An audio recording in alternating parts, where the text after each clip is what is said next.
The first time I noticed it, it was just a kiss that felt delayed. Not refused. Not cold enough to start a fight. Just delayed, like she had to remember to do it. Like basic affection had quietly moved from instinct to obligation, and I was the last person in the marriage willing to admit that meant something. Her name was Dana, and by the time all this started, we had been married a little over 6 years. Long enough to have a rhythm. Long enough to know each other's moods by the sound of a footstep in the hallway. I was 37, worked in commercial HVAC, and had the kind of schedule that made home feel sacred to me. Dana was 34, worked in medical billing, and had always been the social one between us. She was the kind of woman who remembered birthdays without reminders, sent thoughtful texts, and could make people feel close to her very quickly. For most of our marriage, I had been proud of that. Then somehow I became the one person she treated like closeness was work. It didn't happen all at once. That's what made it so hard to grab onto. If she had suddenly stopped touching me, stopped talking to me, stopped acting like my wife entirely, maybe I would have dealt with it sooner. But that's not how it happened. It was slower than that. More polite. More confusing. She still kissed me goodbye in the morning. She still said love you before bed. She still sat beside me on the couch sometimes. But every one of those things started feeling thinner. Like there was less of her inside them. A kiss became a quick press of the lips instead of something warm and natural. A hug became one arm and half a second. If I reached for her hand in the kitchen, she gave it to me, but loosely, absent-mindedly, like she was handing over a receipt. At night, if I put my arm around her, she didn't exactly pull away. She just went still in this subtle, careful way that told me I was being tolerated, not wanted. That kind of rejection does something strange to a man when it comes from his wife. Not the loud kind. Not the dramatic kind. The quiet kind. The kind that leaves you no clean reason to complain. Because if you complain, you sound needy. Petty. Oversensitive. You sound like a guy making a problem out of nothing, even while that nothing keeps sitting heavier on your chest every week. At first, I told myself it was stress. That was easy to believe because life had been full lately. Her mother had some health stuff that turned into frequent phone calls. Work had gotten busier for her. She said she felt drained all the time, mentally touched out, socially overloaded, emotionally worn thin. Every explanation made sense on its own. And when you love someone, you tend to accept explanations one at a time without noticing the pattern they're forming together. Then the girls' dinners became weekly. That was new. Dana had always met friends now and then. I never cared about that. She had a few women she'd known since college, plus a couple from work she liked enough to keep up with outside the office. Sometimes they'd grab drinks. Sometimes brunch. Once in a while a birthday dinner or some last-minute weeknight thing. Normal. Harmless. Married people are supposed to have lives outside each other. But then somewhere around early spring, girls' dinner stopped sounding occasional and started sounding scheduled. Every Thursday at first. Then sometimes Thursday and one other night. Then back to Thursday, but protected in this weirdly firm way that made me notice. If I suggested dinner together that night, she already had plans. If I mentioned maybe inviting another couple over, she had plans. If her mother asked for help with something, she'd say she could do it any other evening but not Thursday. The routine tightened around that dinner like it mattered more than the name suggested. Again, I tried to be normal about it. A woman is allowed to see her friends. I knew that. But what started bothering me wasn't the dinners themselves. It was everything around them.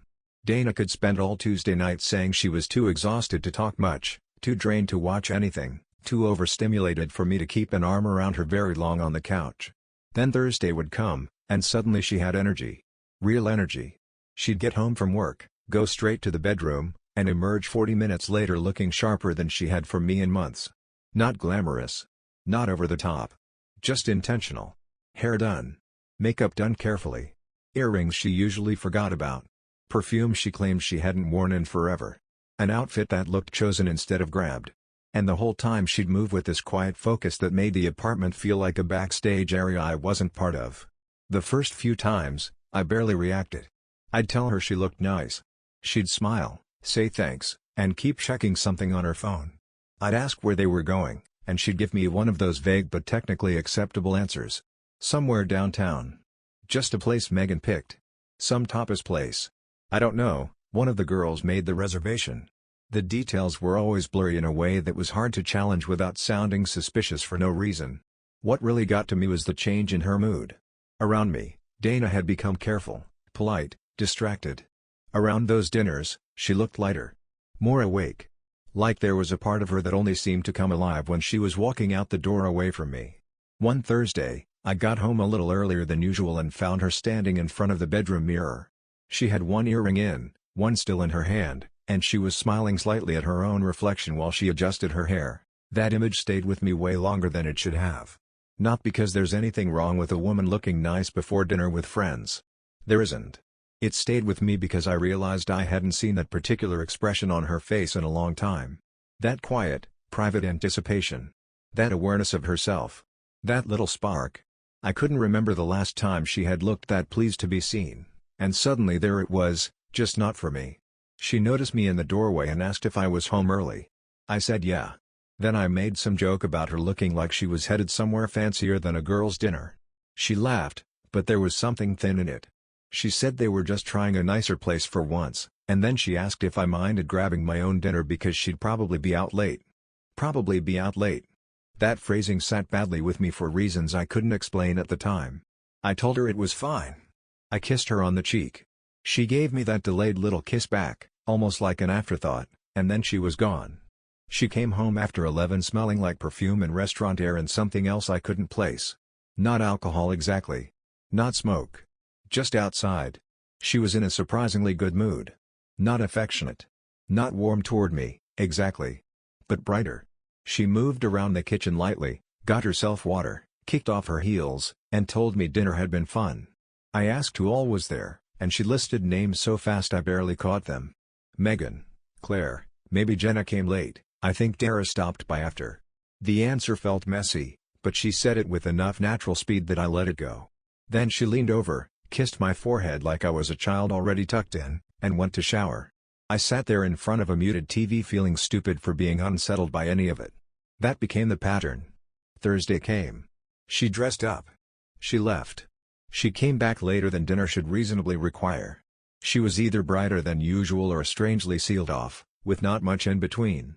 Meanwhile, at home, simple affection kept thinning out. The next time it really hit me was on a Sunday afternoon. We were in the kitchen cleaning up after lunch, and I slid behind her for a second, just playful, one hand at her waist, chin near her shoulder. Something we used to do without either of us thinking twice. She tensed immediately and let out this little breath like I'd added one more task to a long list. Then she caught herself and said she was sorry, she was just touched out. Touched out. That phrase landed harder than she probably meant it to. Because I had barely touched her at all. I stepped back, told her it was okay, and we both pretended the moment hadn't revealed anything. But it had. It told me she could spend hours getting ready for a dinner she never seemed too tired to attend, yet somehow my hand at her waist for 3 seconds felt like pressure. After that, I started noticing more. Her phone on the table, face down more often. The way she smiled at it sometimes without explanation. How vague her stories from dinner were. Not necessarily fake. Just soft around the edges. Hard to picture clearly. One restaurant turned into another. One friend maybe showed, maybe didn't. She could recount a funny thing a server said but somehow not be fully sure who all had actually been there. Once, I asked if Megan's husband ever complained about how often these dinners were happening. Dana looked at me strangely and asked why he would. I said no reason. Just seemed like everybody was meeting a lot lately. She shrugged and said people need their own lives. That answer should have been harmless. Instead it felt prepared. A week later, Thursday came again, and this time she wore a black dress I hadn't seen in months. Not fancy, but fitted enough that it made me look twice. She put on lipstick in the hallway mirror, grabbed her purse, and checked her phone 3 separate times in under a minute. I asked where they were going. She said she wasn't sure yet. They were deciding. That made no sense. She was already dressed and nearly out the door. Still, I let it go. I always let it go. Then, right before she left, I leaned in and kissed her. And for 1 second, I felt it again. That delay. That almost invisible pause where my wife seemed to decide whether even that much affection was worth the effort before giving it back. She smiled after, but it looked tired. Managed. Then she walked out the door looking more alive than she ever had on a night that belonged to us. A few minutes later, while I was standing in the kitchen trying to convince myself I was imagining the whole shift in our marriage, her phone buzzed on the counter. She had forgotten it. The screen lit up with a message preview. I only saw one line before it went dark again. But it was enough to make my stomach tighten. It wasn't from any woman's name I recognized. And it definitely didn't sound like dinner plans. I stared at the dark screen for a few seconds after the message disappeared, like it might light back up again and turn into something harmless. It didn't. I told myself there were innocent explanations. A cousin. A co-worker. Somebody confirming plans for the restaurant. Maybe one of Dana's friends had changed numbers, and I just hadn't seen the name before. That would have been the healthy thing to believe. The fair thing. But fairness starts getting harder when it has to keep dragging more weight than the truth. I stood there in the kitchen with her forgotten phone on the counter and my own pulse thudding harder than it should have. I did not pick it up. I need that clear. I thought about it. Of course I did. But something in me still wanted to believe there was a line between suspicion and becoming the kind of husband who grabbed his wife's phone the second he felt insecure. So I left it where it was. About 3 minutes later, I heard keys at the door. Dana came back in too quickly for it to feel casual. Not panicked, exactly. But fast enough that I knew the missing phone had hit her midway to wherever she was going and mattered enough for her to turn around immediately. She stepped inside, looked at the counter first, then at me. I tried to act normal. Asked if she forgot something. She smiled, but it was tight. Said yeah, just my phone.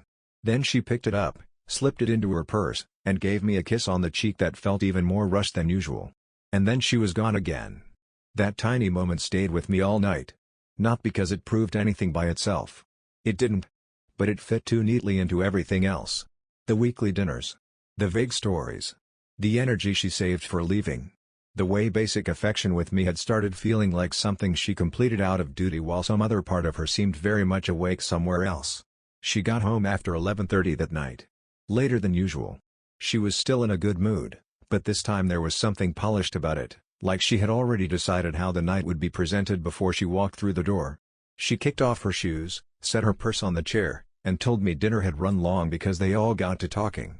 She said it with a light laugh, the kind meant to make the explanation feel too normal to question. I asked where they ended up going. She named a place downtown. I asked who all made it. She listed Megan, Claire, Tara, and maybe Jenna for part of it, then corrected herself and said no, not Jenna, I think it was Lauren. She said it quickly, almost like she was trying to outrun the details before they settled. That answer bothered me more than I let show. Because people who actually spend 3 or 4 hours at dinner together usually know who was there. Still, I told myself not to be ridiculous. Maybe I was getting in my own head. Maybe the message preview meant nothing. Maybe I was so starved for warmth from my own wife that I had started treating every inconsistency like the beginning of a disaster. The problem was, once I noticed the pattern, it kept growing. The following Thursday, Dana spent most of Wednesday evening acting half exhausted. She barely touched her dinner, barely talked, and when I tried putting my hand on her knee while we watched TV, she gave me a tired smile and shifted like she just needed a little space. Then Thursday came, and somehow the fatigue vanished right on schedule. She got home from work, showered, did her makeup more carefully than usual, and stood in front of the mirror trying on 2 different pairs of earrings. I asked if it was the same group as last time. She said probably. Probably. That word just hung there between us. I made some joke about these dinners starting to feel pretty serious if jewelry decisions were involved, and she smiled without really smiling. She said it was nice to feel put together once in a while. Then she checked her phone again. That was another thing I started noticing. The phone mattered more on Thursdays. Not in a dramatic way. She wasn't grinning at it nonstop or hiding in corners. It was subtler than that. She just seemed tuned to it. Waiting on it. Like part of her attention stayed attached to the screen even when she wasn't looking at it. By then, I had begun paying attention in a way I hadn't wanted to admit to myself. I noticed that her tone around me and her tone on dinner nights had become 2 different languages. At home, she sounded calm, flat, polite. On Thursdays, even when she wasn't speaking much, there was a lift in her. A kind of quiet anticipation I couldn't remember the last time I had felt directed toward me. I also noticed what happened after the dinners. She almost never came home affectionate. That should sound obvious, maybe, but I don't mean she came home tired and went to bed. I mean there was often this strange emotional sealed-off quality to her. Like she had already used up whatever version of herself felt alive that night, and I was getting the shell that came back afterward. If I asked too many questions, even light ones, she got gently evasive. If I didn't ask anything, she acted relieved. One Saturday morning, I was making coffee when her phone lit up on the counter while she was still asleep. Again, face down at first. then vibrating enough to turn slightly. I only saw the name for half a second when the screen tilted. It was saved as just a first name. Chris. No heart. No emoji. Nothing obvious. But not one of her friends. At least not one I had ever heard her mention. I didn't touch the phone. I didn't even unlock it.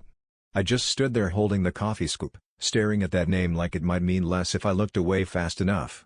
When she came into the kitchen a minute later, hair still messy from sleep, she saw me looking in the direction of the counter and immediately picked the phone up. That reaction was small. Almost natural. And still, it told me something. She glanced at the screen, then slipped it into the pocket of her robe before asking if I had made enough coffee for both of us. Her tone was light. Normal.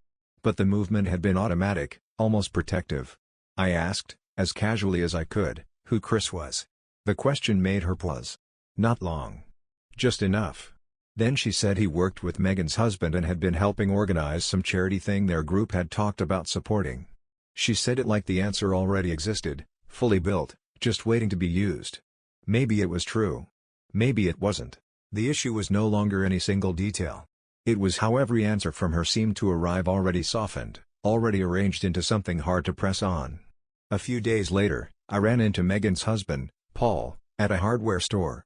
We weren't close, but we knew each other enough to stop and talk. We spent a couple of minutes on the usual things. Work. Weather. Some project he was doing at the house. Then I asked, casually, how Megan was doing. He said she was good, just busy. I mentioned that Dana seemed to be enjoying all these weekly dinners lately. Paul gave me a confused look. Not dramatic. Not suspicious. Just confused.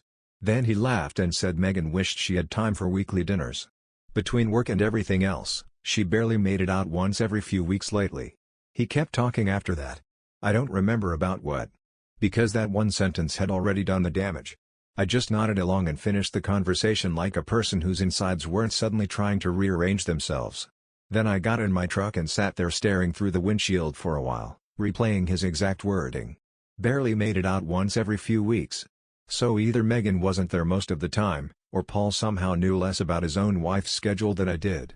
And one of those possibilities was a lot more realistic than the other. That was the moment suspicion stopped being abstract. Up until then, I had been trying to balance instinct against fairness. Trying to tell myself I could still be wrong. That there might be an explanation I hadn't earned yet. But now there was a real crack in the story. Something outside my own feelings. Something measurable. Dana had been using Megan's name more than once. And Megan apparently had not been living the same version of events. That night, when Dana got home, I watched her more carefully than ever. She had been out for dinner again. Thursday, same as always. Same energy going out. Same vague brightness coming back. She set her purse down, kicked off her heels, and asked if I was still awake in the gentle, half-playful tone she used when she wanted the room to feel easy. I asked how Megan was doing. She didn't freeze. She was too controlled for that. But she did hesitate. Then she said Megan was stressed but okay. I nodded and asked if Claire had been there too. Another pause. Smaller this time. She said yeah, Claire came late. I didn't push further. I didn't need to. The point wasn't catching her in some dramatic contradiction right there in the kitchen. The point was that I could feel the carefulness now. The editing. The way she was telling me just enough to keep the picture blurry. After that, I became quieter. Not mean. Not confrontational. Just observant. I noticed a new perfume bottle in the bathroom cabinet that she hadn't mentioned buying. I noticed that on Thursdays she shaved her legs even if we hadn't touched each other in days. I noticed she started changing her lipstick shade before leaving, wiping one off and trying another like someone expected to be looked at closely. I noticed she began taking her purse with her even for little things around the apartment, like checking the mail downstairs or taking trash out to the chute. And I noticed the way my own marriage had started training me to feel grateful for scraps. A quick kiss. A half hug. Her leaning against my shoulder for 10 seconds while scrolling her phone. Every tiny thing started feeling like evidence that maybe I was still loved, which only made me feel worse once I realized how low that bar had gotten. Then came the Thursday that shifted everything again. Dana was in the bedroom getting ready, and I was in the kitchen pretending to watch the news while mostly listening to drawers open and close. After a while she came out wearing a navy blouse I hadn't seen in a long time and stood by the counter searching through her purse. She looked frustrated for a second, then said she thought she'd left one of her cards in the car and went back downstairs to check. Her phone was still on the counter. It buzzed once. I looked before I could stop myself. The preview wasn't long. Just one line. But this time it included enough to wipe out whatever hope I had left that these were normal dinners with women who happened to enjoy tapas a little too much. It said, "Same hotel as last week?" After I saw that message, I stopped telling myself I might be overreacting. Same hotel as last week. There are some lines you can spend hours trying to soften if you really want to. You can force them into harmless shapes. Business event. Group reservation. Someone joking badly. But that line did not want to be softened. It landed exactly the way it sounded, and the worst part was how neatly it snapped everything else into place. The weekly dinners. The effort she put into getting ready. The vague names. The delayed kisses. The way she treated my touch like one more thing draining her. The problem was never that Dana had no energy left. It was that she had decided where she wanted to spend it. I heard the apartment door open again downstairs and moved away from the counter before she came back up. By the time she stepped into the kitchen, I was standing near the sink with a glass of water I hadn't wanted, pretending nothing had shifted. She found the card in her coat pocket, laughed at herself lightly, picked up her phone, and slid it into her purse without checking the screen in front of me. That detail mattered. Most people would glance down automatically. Dana didn't. Which meant she either already knew who it was likely to be, or she was careful enough not to reveal anything with her face while I was close enough to see it. She asked if I was okay. I said yeah. Then she smiled, kissed me with that same split-second delay that had started this whole thing in my head, and walked out the door looking polished, focused, and completely sure of herself. The second the door closed, the apartment felt different. Not emptier. Sharper. For a long minute I just stood there staring at the spot where her phone had been, feeling that sick, hollow pressure in my chest that comes when suspicion turns into structure. I still didn't know everything. I didn't know who she was meeting. I didn't know whether last week meant what I thought it meant or whether there were layers to this that I hadn't even reached yet. But I knew enough now to stop pretending these dinners were what she said they were. That night, I didn't sit on the couch waiting for her like I usually did. I started thinking backward. If there had been a hotel last week, what was last week? Thursday, obviously. Maybe another night too. I replayed her timeline in my head. The navy dress 2 weeks earlier. The black dress before that. The time she came home after 11:30 and said they had all gotten to talking. The names she'd tossed out too fast. Megan. Claire. Tara. Jenna. Lauren. Enough women to make any story sound comfortably crowded, but somehow never enough detail to picture them all at one table. I started seeing the shape of the lie more clearly. It wasn't that she had built some perfect cover story. She hadn't needed to. She had built a blurry one. One with just enough moving pieces that I would feel unreasonable trying to pin it down. That was what made it effective. Not precision. Softness. Dana came home close to midnight. She looked good in that slightly faded way people do after a long evening out. Lipstick mostly gone. Hair a little looser. Eyes alert, but cautious. She asked if I'd stayed up for her. I said I couldn't sleep. That much was true. Then I asked how dinner was. She gave me the usual version. Good. Fun. Loud place. Claire was being ridiculous. Megan had work drama. Tara was late. It all came out so smoothly that if I hadn't seen the message, I might have let the rhythm of it carry me the way it had before. Instead, I just listened. And the more I listened, the more I noticed what wasn't there. No restaurant name unless I asked directly. No full story from beginning to end. No detail that connected cleanly to another detail. Just little islands of information, each one plausible on its own, none of them forming a solid map. I asked if they were doing it again next week. She laughed and said probably. At this point it was basically tradition. Tradition. I nodded like that word didn't crawl all over me. That night, I lay awake beside her long after her breathing slowed. At some point, I realized I had crossed into a different stage of the story. I was no longer waiting for honesty. I was investigating someone who had already decided honesty was optional. The next morning, I kept my routine the same. Coffee. Work. Ordinary conversation. I even texted her around lunch the way I normally would, something small about grabbing more dog food on the way home even though we didn't even have a dog anymore. Pure habit. She replied normally. A heart. A thanks. A reminder about milk. That normalcy almost made me angrier than the message had. Because it told me how comfortably she could move between lives.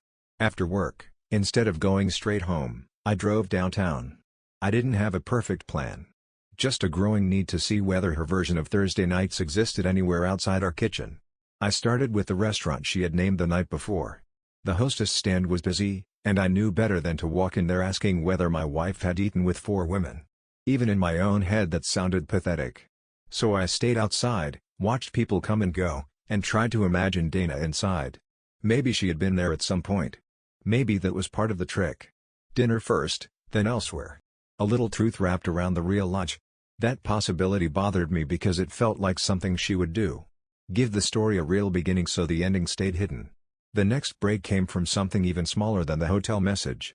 Saturday afternoon, Dana was in the shower, and her purse was on the bedroom chair half open. I wasn't going through it. I need that clear. I wasn't kneeling beside it digging through receipts like some movie husband already halfway destroyed. But when I moved it so I could grab my jacket, something slid out onto the floor. A valet stub. Hotel parking. Dated the previous Thursday. I picked it up and stared at it so long the edges of the print started blurring. Not because I needed help understanding it. Because some part of me still hated how much I understood now. Same hotel as last week. Valet parking. Previous Thursday. Dana had not just lied once. She had a routine. I put the stub back exactly where it had been and sat on the edge of the bed listening to the shower run, feeling my heartbeat in my throat. At that point, I could have confronted her. Most people probably would have. But I knew how that would go if I did it too early. She would cry. Deny. Minimize. Say I was making ugly assumptions from scraps.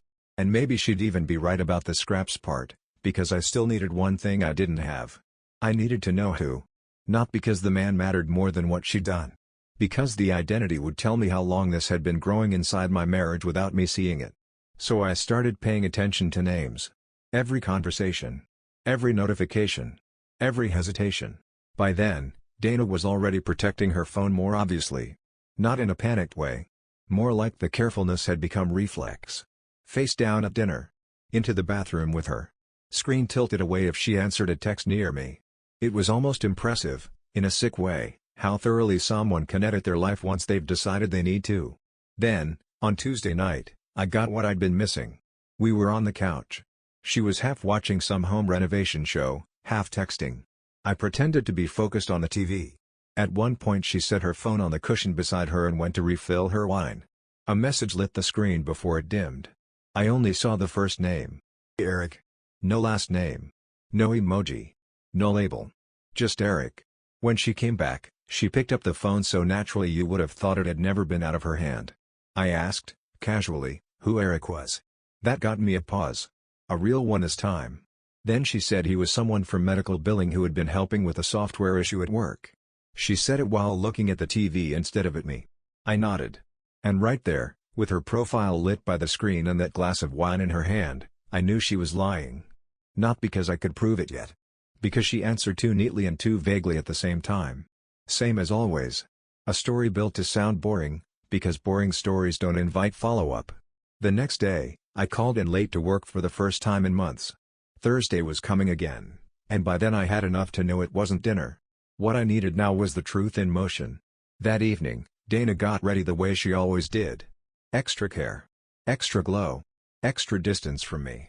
She said they were trying someplace near the river this time. She left at 6:15. I waited 10 minutes. Then I followed. Not close enough to be seen. Not stupidly. Just far enough back to watch her route. She did not drive toward the river. She did not drive downtown to any restaurant she had ever named. She drove straight to the hotel from the valet stub.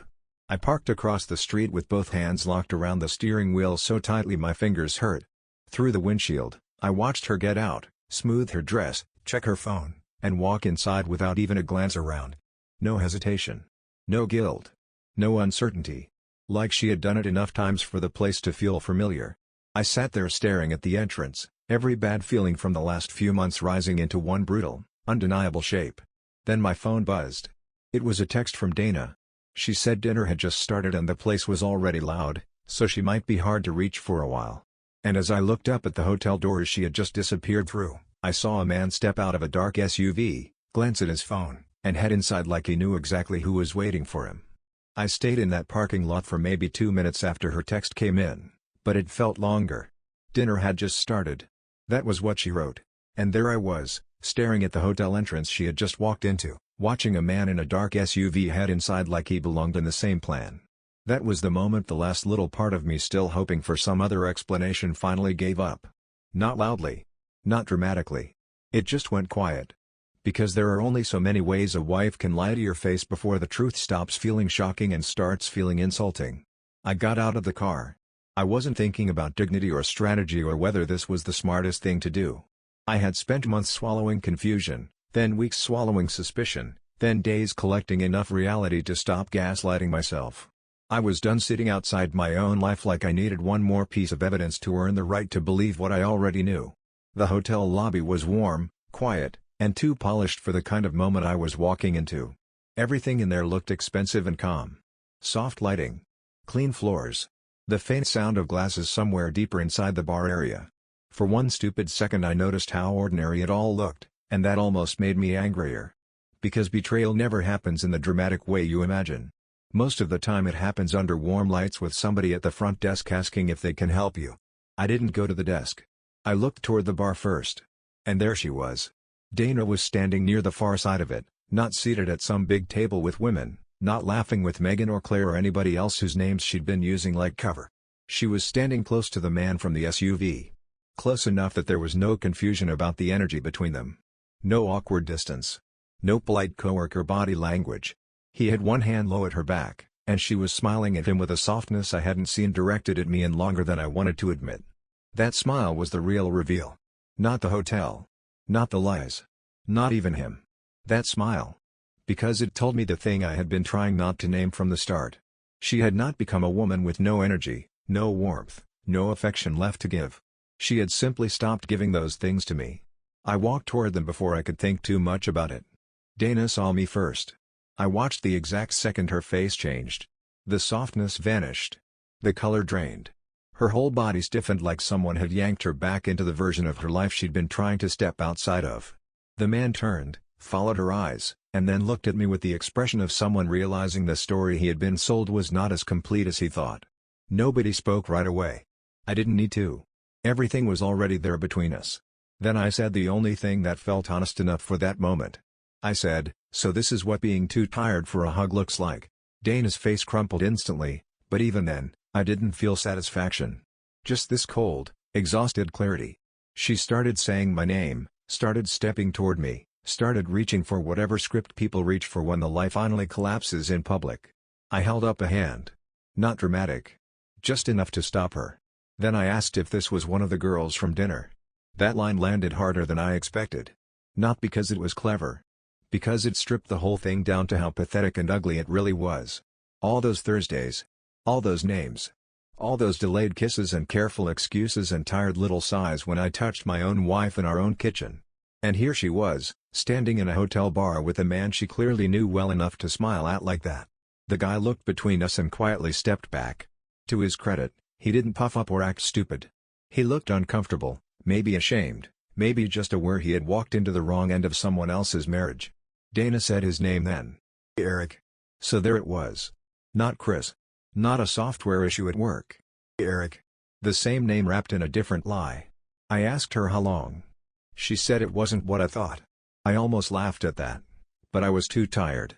Because I was standing in a hotel, looking at my wife and another man, after following her here from a fake girls' dinner. There was no version of what I thought that was harsher than what reality had already laid out on the table. So I asked again. How long? She started crying then, the real kind this time, not because she had suddenly found honesty but because the structure around her had collapsed. She said it had started a few months ago. First messages. Then drinks. Then one hotel. Then more than one. She kept talking, but after that, the timeline stopped mattering in the way it probably should have. Whether it was 3 months or 4, whether it turned physical after the second time or the fifth, whether she still planned to stop or had no idea where it was going anymore. None of it changed the basic truth. She had been living a second relationship in the same weeks she made simple affection from me feel like a burden.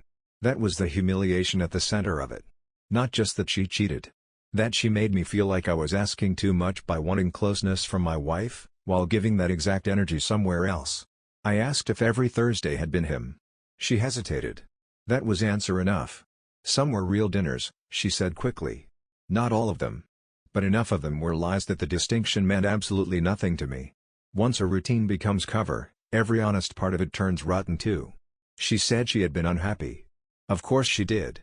She said she felt disconnected from our marriage, from herself, from the routine of our life. She said Eric made her feel seen. She said the dinners had started as space to breathe and then became something else.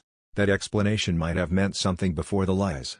After the lies, it was just decoration. Because unhappy people leave. They talk. They separate. They admit the truth. They do not spend months training their husband to expect less love while slipping out once a week to hand that love somewhere else. I asked if she had any idea what the last few months had felt like on my side. She looked at me through tears and said she knew she had hurt me. That wasn't the question. So I told her. I told her what it felt like to start doubting whether even touching her waist in the kitchen was welcome. To feel grateful for half-second kisses. To start wondering if I had become physically repulsive to my own wife. To lie in bed next to someone who said she was touched out and emotionally drained, then watch that same woman come alive in front of a mirror for nights that apparently had nothing to do with her marriage. That was the first moment she looked like she understood the real damage. Not because I caught her. Because she finally heard what she had turned me into while she was busy protecting herself. Eric quietly excused himself at some point. I barely noticed him leave. He was irrelevant by then. That might sound strange, but it's true. Once the truth is standing in front of you, the other person almost stops mattering. The real wound is the one inside the relationship you thought you were in. Dana kept crying. Kept saying she was sorry. Kept saying she never meant for it to get this far. I hate that phrase now. Nobody ever means for betrayal to reach the exact place they walk it to step by step. I asked her one last question. I asked whether she had ever planned to tell me or whether she was just waiting until she decided which life she wanted more. She didn't answer. That silence told me everything. I told her not to come home that night. Her face changed when I said it. Not because she thought I was joking. Because that was the moment this stopped being a terrible scene and became consequence. Real consequence. The kind that follows you back into ordinary life after the crying ends and the hotel lights don't hide anything anymore. She asked if we could talk tomorrow. I said there was nothing to talk about tonight that should have needed a hotel to uncover. Then I turned around and walked out. I expected to feel rage in the car. Instead I felt stripped. Like something had been torn off me that I hadn't even realized I was still carrying. I sat there with both hands on the steering wheel again, same as before, but now there was no suspense left, only impact. I kept replaying tiny moments instead of the big one. Her tensing in the kitchen when I slid my arms around her. The delayed kisses. The quick face-down phone. The polished way she said people need their own lives. What she really meant was that she had already started building one that excluded me. She didn't come home that night. She texted around 1 in the morning saying she was at Megan's. I didn't answer. The next day she sent long messages. Apologies. Explanations. Shame. Confusion. The usual attempt to turn a chain of choices into a cloud of feelings. I read them once and put the phone down. When she came by 2 days later to get clothes and toiletries, she looked wrecked. No makeup. Eyes swollen. Smaller somehow. Like without the controlled version of herself in place, she didn't fully know how to stand in the house anymore. We talked, but only enough to make the practical next steps clear. I asked if there was anything else I didn't know. She said no. I didn't believe that fully, but by then it didn't matter. I had the important truth. The marriage I thought I was protecting no longer existed in the same form for her, and she had chosen deception over honesty long enough to kill whatever trust was left. She asked if I wanted to try counseling. I told her counseling is for people who are broken and honest, not broken and still lying while they book hotel nights. That ended the conversation. Over the next few weeks, we did what people do when something private and intimate dies in a practical world. We separated things. Bank stuff. Keys. Schedules. Her family eventually found out some version of it. Mine did too. Dana kept reaching for softer language when she described what happened. A mistake. A bad period. Emotional distance. I never corrected her in public, but in my own head I kept the wording clean. It was an affair. And it ran right alongside a campaign of making me feel like normal affection was too much to ask from her. That second part is what stayed with me most. Later, after enough time had passed for the shock to stop buzzing in my body all day, I realized something ugly but useful. The truth had started long before the hotel.